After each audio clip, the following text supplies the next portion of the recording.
nombre es René Pérez Joglar, porque al final terminó desmontándose de la vaca loca en la que lo había montado RTBC, el concierto por la esperanza. Residente se bajó a última hora, le iban a pagar una cifra nada despreciable, Felipe, pues, 2.100 millones de pesos.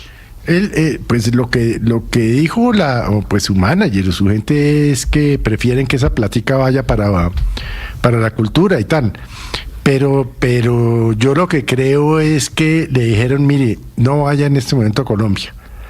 Ahí hay unos líos, hay unos problemas. El gobierno americano a todo el que apoya a Petro le está quitando la visa. ¿Para qué se expone? Pero es que, Felipe, le tengo la historia... Y el escándalo social, porque es que se armó un escándalo que explotó inicialmente Daniel Briceño.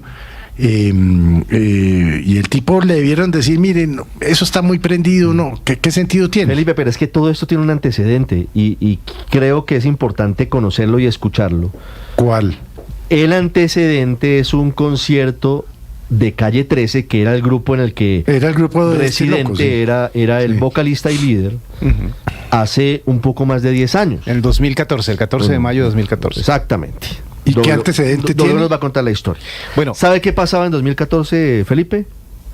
En el 2014... ¿Quién era alcalde de Bogotá en 2014? Petro. Bueno.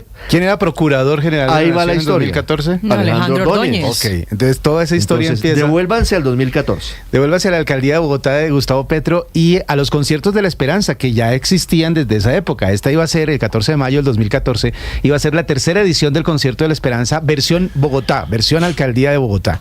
Julio Correal era el encargado de organizar ese tipo de conciertos y él compartió hace un año en 2 videos, en 24 minutos, él cuenta en un canal que tiene que se llama Hágale Don Julio, en donde cuenta todas sus historias acerca de cómo trae grupos a Colombia y cómo organizaba conciertos, etcétera. Es una de las personas legendarias en la historia de la música, al menos de uno de los empresarios más importantes detrás de Rock al Parque y de la creación de un montón de festivales, bueno, de muchísimas cosas en términos de conciertos y música en nuestro país.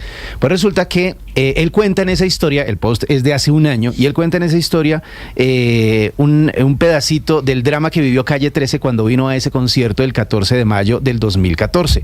Resulta que al principio él cuenta que iba a ser el tercer concierto de la Esperanza. Este segundo concierto de la Esperanza fue nada más y nada menos, señores, que con Calle 13. Eso fue increíble, porque en ese momento estaba Petro de alcalde también. Y pues imagínense ustedes a Petro y con Calle 13 pues se le hacía agua a la boca.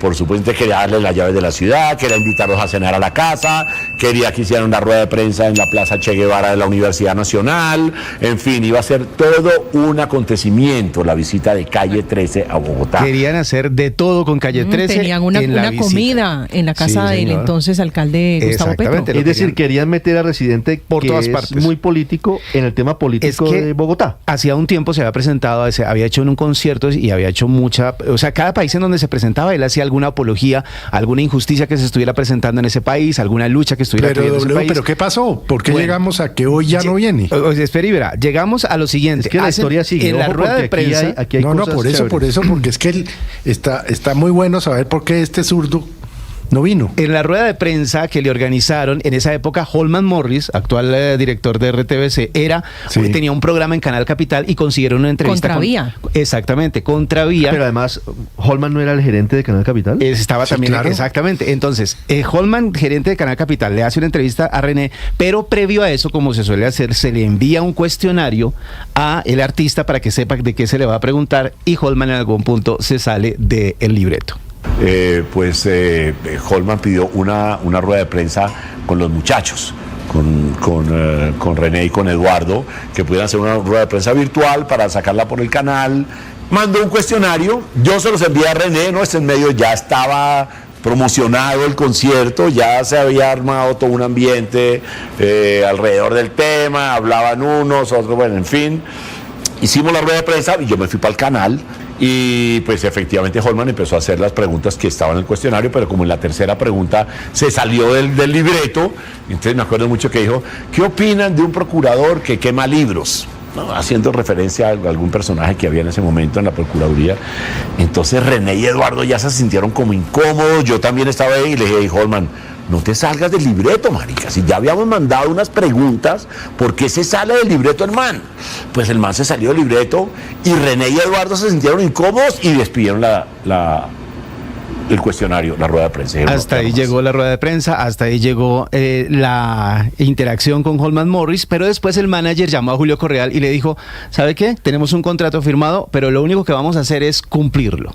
Oye, Julio, mira, lo que acaba de pasar no tiene nombre. ¿Cómo es posible que lo hubieran involucrado en situaciones políticas locales?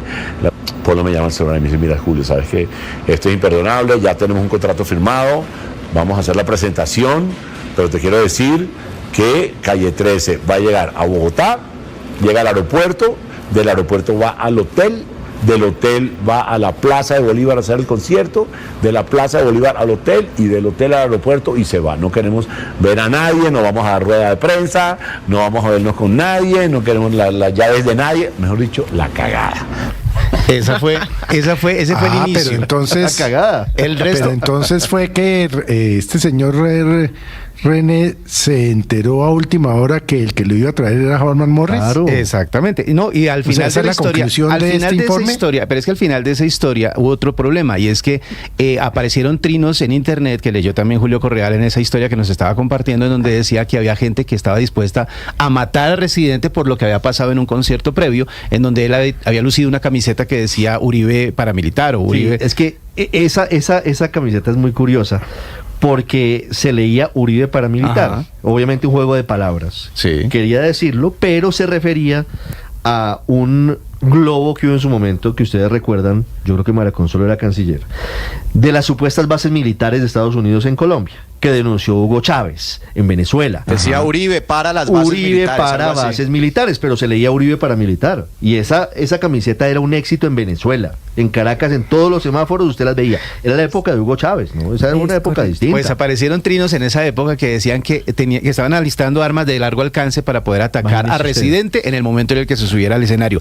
Al principio, obviamente la pelea era, te vamos a proveer toda la seguridad, no vas a tener ningún problema. Al final se terminó presentando, hizo lo que dijo, se presentó y se fue muy bravo porque decía que no quería que lo involucraran en temas políticos. Cortamos entonces ahora 2025, al concierto del 2 de marzo, que también iba a ser un concierto por la esperanza, organizado por RTBC, también con Holman Morris a la cabeza.